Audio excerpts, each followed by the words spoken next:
Padre, del Hijo y del Espíritu Santo. Amén. Hermanos, hoy celebramos la fiesta de San Francisco de Borja.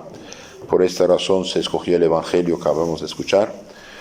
San Francisco de Borja es un hombre realmente extraordinario de la grande aristocracia católica española. Pasó por todos los grados para hasta llegar virrey y duque de Gandia, consejero, amigo, hombre de confianza de Carlos V. Es una época maravillosa de la fe cristiana. A los 36 años perdió a su esposa, quedó viudo, con 8 hijos. Y bien, una vez que decidió, una vez que vio que ya que el mundo pasa, decide darse a Dios nuestro Señor. Se hace terciario franciscano, después se hace jesuita en secreto. Todavía tenía cosas que hacer en el mundo, pero ya con Santo Ignacio se puso de acuerdo de entrar en esta nueva congregación,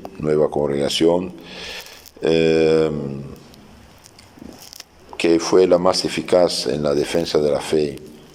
Los jesuitas, los capuchinos, realmente apoyando a los papas del Concilio de Trento y después hicieron maravillas para reconquistar casi mitad de Europa sobre el protestantismo. Entonces este duque de Gandia va a entrar como jesuita con Santo Ignacio para consagrarse al Señor, a pesar de haber sido uno de los más grandes del mundo, ¿no? ¿Y qué es lo que lo motivó a entrar en la vida religiosa? Bien, él era hombre de confianza de Carlos V, dije, y al servicio de la emperatriz Isabel, esposa de Carlos V. Cuando murió esta emperatriz tan bella, tan admirada, bien, tuvieron que abrir el féretro cuando la trasladaron al lugar donde tenían que sepultarla. Y cuando abrieron el féretro, realmente esta bella reina, admirada de todo el mundo, se hizo muy fea la descomposición, ¿no? Descomposición del cuerpo, y quedó él, San Francisco de Borja y todos los compañeros presentes quedaron realmente espantados de lo que pasa con el ser humano. Hoy bella reina, emperatriz, admirada de todo el mundo, y cuando abren el féretro unos días después, horrible la descomposición. Entonces dijo ahí, Dios le dio una gracia especial para dejar el mundo y consagrarse totalmente al Señor. Entonces va a ser religioso rápidamente, en 2 semanas. Ya Santo Ignacio le había pedido de estudiar teología en la Universidad de Gandia, que él mismo había fundado. Entonces en 2 semanas le dieron todas las órdenes. Ya estaba listo, un virrey, un gobernador general, ¿no? Todo, ya está. Pero también hizo sus estudios teológicos. Y en el convento, cuando venían una visita a algo, la gente decía, su excelencia, dice que soy ayudante cocinero. Y daba los trastes de la comunidad, de una humildad extraordinaria. Pero Santo Ignacio, que era un conocedor de hombres, usó sus talentos para darle funciones muy importantes y hacerlo de comisario general en España especialmente. Y más tarde va a ser elegido superior general de la congregación, el tercero, después de Santo Ignacio el segundo. Entonces padre Lainez, que estaba en el Concilio de Trento, ya le había dado mucha confianza, y cuando Santo Ignacio murió, Lainez dio su voto a Francisco. Francisco todavía era abajo, ¿no? Y cuando murió Lainez, él fue el superior general de los jesuitas y ayudó mucho al Papa San Pío V. El Papa San Pío V lo mandó a España para pedir a Felipe II esta ayuda extraordinaria y necesaria para rechazar el peligro musulmán, que después de haber conquistado todo el oriente cristiano, conquistó toda Europa del Este también, Grecia, Hungría, Bulgaria, Rumania, Albania, que fue una nación cristiana muy resistente al Islam. Una vez vencidos, los obligaron a hacerse musulmanes. Hoy todavía la mayoría son musulmanes, pobre gente, ¿no? Y bien, entonces fui a España para organizar esta defensa de la cristiandad finalmente. Y curiosamente ningún rey, duque o protestante participó en esta batalla. Son traidores, son traidores, porque si los musulmanes turcos hubieran ganado, hubieran tomado Europa. De hecho, Lutero casi desanimaba a los cristianos a defenderse. Es castigo de Dios, dejen que entren. Sí, castigo de Dios, pero también defiéndate, ¿no? Entonces, si el mes de octubre es mes de Rosario, es porque gracias a San Pío V, que fue el alma de esta defensa de la cristiandad, Felipe II, el gran católico, muy difamado por los anticatólicos, es normal, porque les dio palos y rechazó su propaganda nefasta. Entonces, San Pío V, Felipe II y aquí San Francisco de Borja tuvieron mucho que ver. Venecia, Génova, también. Y ustedes saben que el 7 de octubre 1571, mientras que en el mar peleaban, en la tierra rezaban los rosarios. Rosarios, y por eso el Papa San Pío V, de hecho, llamó María Auxilium Christianorum, y después la Iglesia puso mes de octubre, mes del Santo Rosario. Y un año después murió San Francisco, lleno de méritos en lo humano, en lo cristiano, en todos los aspectos, ¿no? Dije que al ver la reina Isabel, esposa de la emperatriz reina Isabel, esposa de Carlos V, quedaron espantados del cambio, de la forma, ¿no? De hoy admirada, mañana manjar de gusanos, como diría Santo Alfonso de Ligorio, ¿no? Hoy necesitamos que los hermanos pensar en esas cosas. Somos viajeros a la eternidad. El mundo actual, materialista, hedonista, ateo, eso es el problema. El problema es ateísmo. Ateísmo necesariamente conduce al materialismo, no hay de otra, es normal.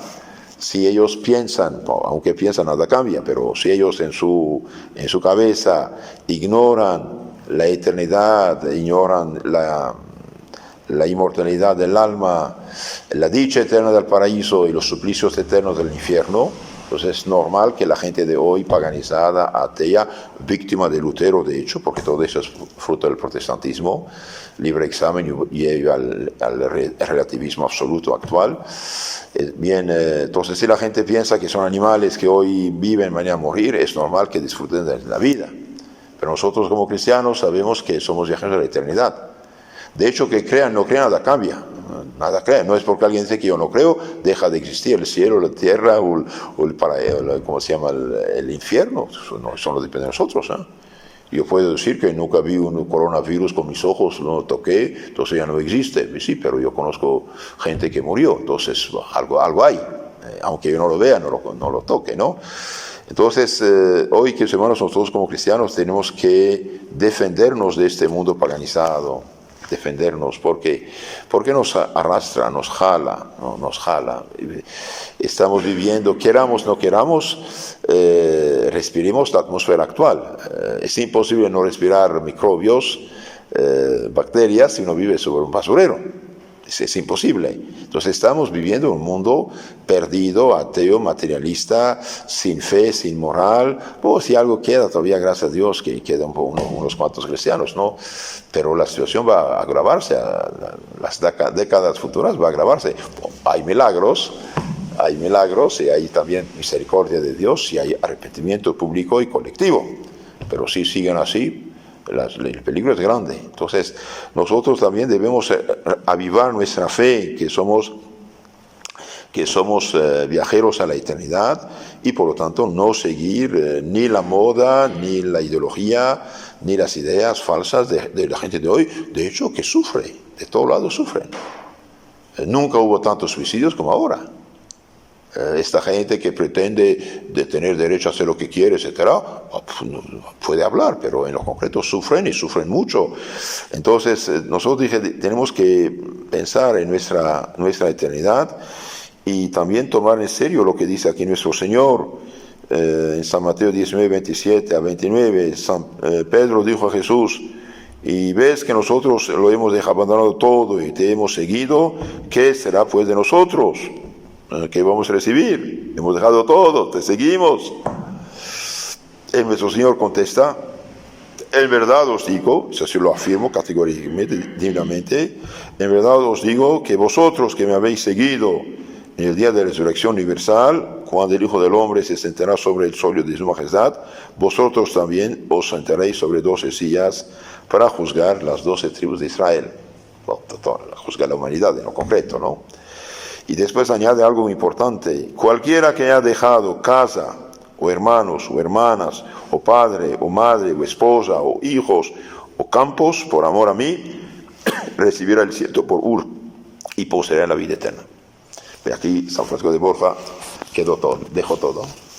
Dejó a sus hijos, dejó a sus nietos, dejó a su función de virrey, de duque, de Gran España, dejó riquezas grandes. De hecho, los puso al servicio de Santo Ignacio para hacer el colegio que va a ser la Universidad Gregoriana más tarde del Papa, ¿no? Entonces dejó todo. ¿Y qué perdió? Nada, está en la gloria. Está en la gloria. Entonces pensamos en que somos viajeros a la eternidad y tratemos por nuestra vida, por nuestros ejemplos, por nuestras acciones, pero sobre todo por nuestro comportamiento, dar el ejemplo a la gente que todavía hay gente con fe en este mundo. La gente necesita ver y no tenemos derecho de decirnos católicos de vivir como medio paganos. Esto es una catástrofe. Y hoy, por desgracia, muchos católicos, ignorantes de la fe, de la moral, viviendo en pecado, aunque se digan católicos, se pongan un escapulario, una cruz en su cuello, viven, hablan, pues, se comportan, se visten como paganos. Y es una catástrofe esto. Eso es lo que escandaliza, digamos, los perdidos en las sectas, ¿eh? Entonces, tratemos de tomar eso en serio, y no digamos con Caín, ¿acaso soy el guardián de mi hermano? Sí, somos guardianes de nuestros hermanos. Tenemos que ayudar a nuestros hermanos en todos los aspectos, con nuestras oraciones, con nuestras palabras, con nuestros ejemplos, con nuestro comportamiento, con nuestros consejos, con todo lo que podemos decir, hacer. ¿Por qué? Porque estos hermanos nuestros sí están en peligro.